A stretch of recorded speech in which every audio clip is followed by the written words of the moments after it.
안녕하세요. 제 얼굴에 침 뱉는 느낌이라 사연을 적으면서도 고민이 많았지만 얼마 전 들려온 전 남편과 전 시댁의 소식을 듣고 이렇게 용기 내서 사연 한번 보내봅니다. 저희 부모님은 작은 과일 가게를 운영하시다가 얼마 전에 가게를 파시고 지금은 집에서 쉬고 계십니다. 두 분 다 가진 것 없이 어렵게 시작하셨기에 평생을 절약하며 살아오신 분들이고요. 하지만 교육면에 있어서는 최선을 다해 저를 지원해 주셨고요. 덕분에 대학교 때 미국으로 유학도 다녀올 수 있었고 거기서 남편을 만났습니다. 사실 남편과 데이트를 시작했을 때 저는 남편이 부잣집 아들인 줄 알았습니다. 매일 저녁 식당에서 아르바이트를 하며 근근히 생활비를 벌어야 했던 저와는 달리 남편은 경제적으로 어려움이 없어 보였어요. 입는 옷도 다 좋은 브랜드였어요. 남편은 데이트를 할 때마다 늘 유명한 레스토랑에 저를 데리고 가줬고 값비싼 외제차도 있었으니까요. 1년에 유학이 끝날 때쯤 시작한 남편과의 연애는 한국에 돌아와서도 이어졌어요. 한국에 돌아와서도 여전히 씀씀이가 큰 남편이었기에 남편의 경제력에 대해선 크게 생각할 이유가 없었습니다. 당연히 저보다 나을 거라고만 생각했어요. 그렇게 1년 정도 연애를 했을 무렵 남편이 저에게 결혼하자고 하더라고요. 저도 크게 고민하지 않고 좋다고 했습니다. 연애하는 동안 저에게 참 잘해줬으니까요. 그런데 결혼 준비를 하면서 그동안 알지 못했던 것들을 많이 알게 됐어요. 사실 3년이면 짧은 연애도 아닌데 저는 한 번도 남편 집에 가본 적이 없었어요. 남편이 부모님과 함께 살고 있기도 했고 서로 집도 멀었거든요. 그리고 제가 보수적인 성격이라 결혼 전에 남편 부모님을 만난다던가 집에 간다던가는 필요하다고 생각하지 않았고요. 그런데 막상 결혼 이야기가 나오기 시작하니까 안 가볼 수가 없더라고요. 하루는 시모가 얼굴도 보여주고 저녁도 먹고 가라고 하시길래 과일 바구니를 사들고 찾아뵙게 되었습니다. 연애 때 강남에 있는 브랜드 아파트에 산다는 이야기를 자랑처럼 저에게 하고는 했는데 막상 시부모님의 집이라고 찾아간 곳은 강남은커녕 서울 외곽에 있는 노후된 동네였습니다. 차가 다니기도 힘든 골목을 한참 들어가고 나서야 시부모님의 집이 나오더라고요. 사실 조금 당황스러웠습니다. 삐까번쩍한 주상복합을 기대한 것은 아니지만 그동안 자랑처럼 해오던 말과 괴리감이 너무 커서 그랬나 봐요. 그런데 남편에게서는 거짓말을 들켰다는 당황스러운 모습이 보이지 않았어요. 원래 살던 아파트는 지금 세를 주고 우리 가족은 다른데 투자하려고 나와서 살고 있는 거라며 해명을 하더라고요. 제가 물어보지도 않았는데 말이에요. 집 앞에 주차돼 있는 외제차를 보여주며 이건 우리 어머니 차라고 말을 해줬어요. 노후된 동네에 외제차가 주차되어 있으니 그림이 참 안 어울리기는 했는데 또 제가 너무 눈에 보이는 것만 가지고 괜한 생각을 했는가 보다 하며 반성을 하기도 했습니다. 시댁에 들어서니 시부모님이 저를 기다리고 계셨어요. 저는 저녁을 먹으러 오라고 하셔서 집에서 먹는 줄 알았는데 제가 과일 바구니를 내려놓기가 무섭게 저녁은 나가서 먹자고 하시더라고요. 그리고 차를 타고 다시 향한 곳은 TV에도 몇 번 소개된 유명 셰프가 있는 레스토랑이었어요. 시모는 저에게 집이야 잠만 자는 곳인데 쓸데없이 돈을 많이 쓸 필요가 없다면서 늘 어디다 투자를 할지 궁리하며 살아야 돈을 벌 수 있다고 하시더라고요. 사실 시부모님과 첫 만남이었는데 저에게 궁금하신 건 별로 없으신 것 같았어요. 저에게 딱히 어려운 질문도 하지 않으셨고요. 다만 저희 부모님 직업이나 배경은 좀 여쭤보시더라고요. 제가 집에 들어와 친정 부모님께 오늘 있었던 일을 이야기하니 두 분 반응이 그렇게 좋지는 않더라고요. 저희 부모님은 이미 제 남편의 씀씀이가 보통이 아니란 건 알고 있으셨어요. 연애하는 동안에도 사실 그 점을 늘 걱정하셨고요. 허세를 부리거나 허풍을 떠는 사람들을 별로 좋아하지 않으시거든요. 그런데 남편 가족들이 그런 건 아닌가 싶으셨던 거죠. 하지만 결국 자식 이기는 부모가 없듯이 저희는 결혼하게 되었습니다. 결혼까지의 과정은 그럭저럭 순탄한 편이었어요.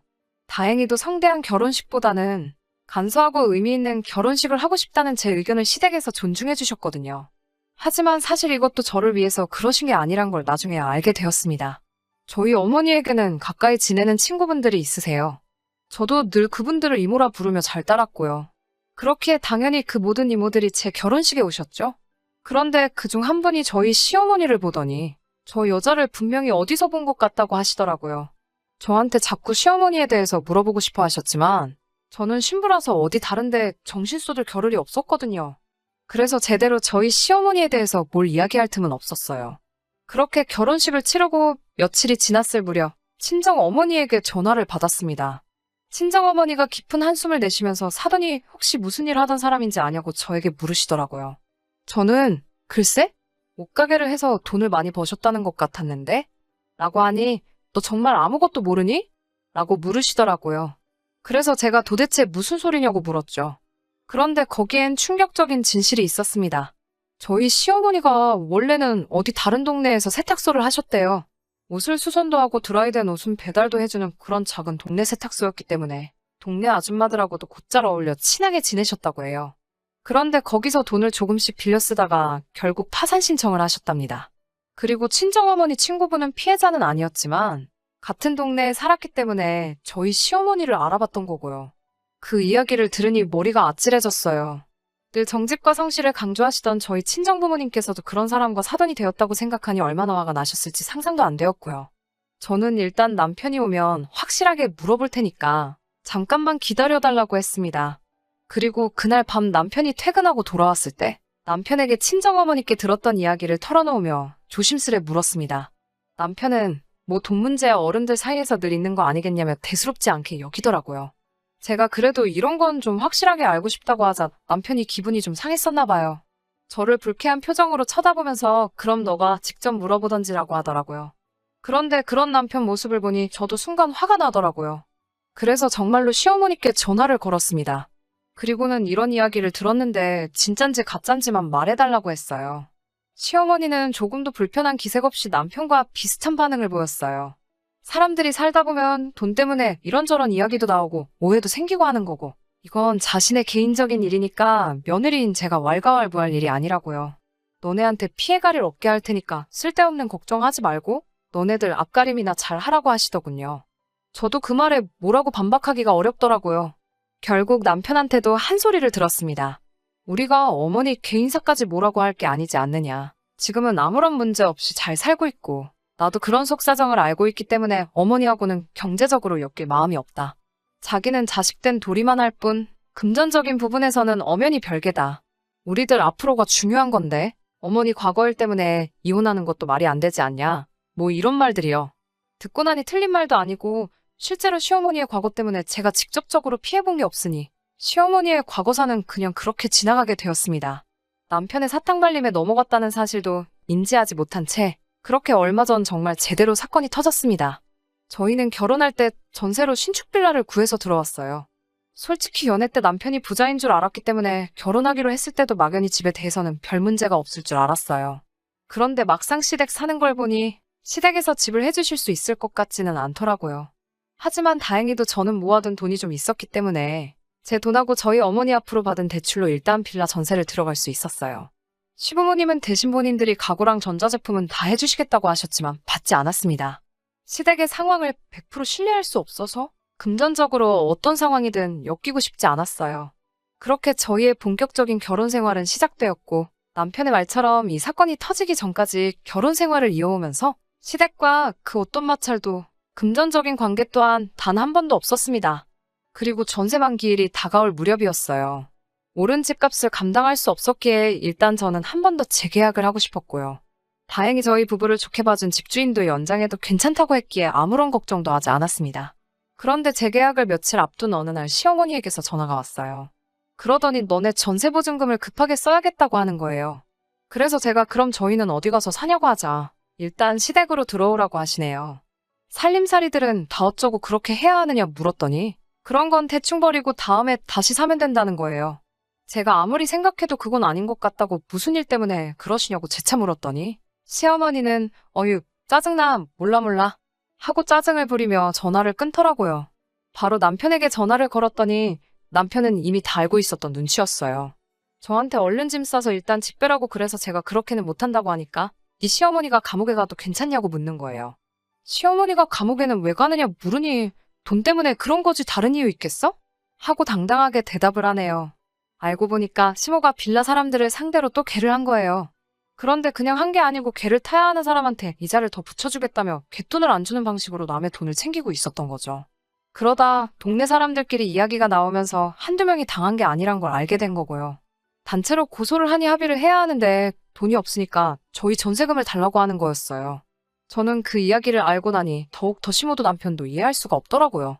그래서 아무리 생각해봐도 전세금은 드릴 수 없으니 어떻게든 알아서 해결하시라고 했어요. 강남에 아파트도 가지고 계시지 않느냐 하니 그 집은 가만히 냅둬도 오르는 걸 어떻게 정리하겠냐 하시더군요. 그러면 시어머니는 금부치도 많으시고 차도 있으시지 않냐 그런 것부터 정리하셔서 갚으시라고요. 그러자 시모가 그런 건 자기 사업에 필요한 물건들이라고 표현하시더라고요. 사람이 돈이 있어 보여야 주변의 사람들이 또 꼬이고 그래야 훈리를 도모할 수 있다나요. 그 말을 듣는데 소름이 확 끼치더라고요. 그런데 남편도 덩달아 엄마 말이 하나 틀린 것 없다고 했어요. 정말 남편을 포함한 시댁에 실망스럽고 진저리가 처지더라고요. 남편은 계속 시모에게 며칠만 참으면 계약 만기니까 전세금 받아다 줄게라며 시모를 달래고 있고요. 시아버지는 아무 말도 안 하고 가만히 자리만 지키고 있고요. 그러다 한마디 하신 말씀이 그럼 파산 신청을 해버리자고 하시더군요. 그런데 더 가관인 건 시모가 그 말을 듣더니 그거 진짜 좋은 생각이라며 좋아하는 거예요. 그러면서 대뜸 저를 째려보고는 절 다시 봤다면서 아주 매정하고 무서운 며느리라며 혀를 차시더라고요. 그렇게 한바탕 시끄러운 시간이 지나가고 집으로 돌아와 남편을 쳐다보고 있는데 시어머니와 자신은 아무 연관이 없을 거라는 식으로 떠벌렸던 게 전부 다 저를 안심시키기 위한 개수작이었다는 사실에 마음 한구석에서 불안과 울분이 동시에 치솟았습니다. 무엇보다도 이렇게 된 상황보다 저렇게 생각 없는 남자를 여태껏 알아보지 못했다는 제 자신에게 더 화가 났어요. 저 남자 머릿속에는 무슨 생각이 들어있을지 가늠도 안 되더라고요. 그래서 제가 남편에게 솔직하게 말해달라며 친구들한테나 혹시 남한테 빌린 돈이 있냐고 물었어요. 그러자 남편은 뭐 조금 있기야 있지. 요즘 시대에 빚 없는 사람이 어딨어? 돈 빌리는 것도 능력인 거 몰라? 그리고 그 돈 나 혼자 쓴 거 아니야. 너도 같이 썼잖아. 라고 말하며 그 빚들 또한 저한테 일부 책임이 있다는 식으로 실실 쪼개면서 말을 하더라고요. 가사를 위해 부당한 채무는 이혼 시에도 재산분할 대상에 포함이 된다며 제게 겁을 주더라고요. 제가 고를 수 있는 유일한 선택지는 전세금을 빼서 시어머니에게 갖다 바치는 것 말고는 아무것도 없다는 식으로 어차피 이혼하게 돼도 돈 한 푼 찾아가지 못할 거라는 식으로 말을 하더라고요. 얼른 마음 고쳐먹고 시모가 우리 돈으로 다시 일어나는 걸 기다리는 방법밖에 없다는 식으로 말을 해왔습니다. 제가 시댁에서부터 오고 간 모든 대화를 녹음하고 있던 건 꿈에도 상상을 못했나 봅니다. 그동안의 자잘한 사건들을 제가 별 의심 없이 넘겼더니 저를 아주 바보로 알았나 봐요. 끝까지 부모의 일과 자신의 일은 별개라고 외치며 저를 속였던 남편에게 저는 마지막 방법을 쓸 수밖에 없었습니다.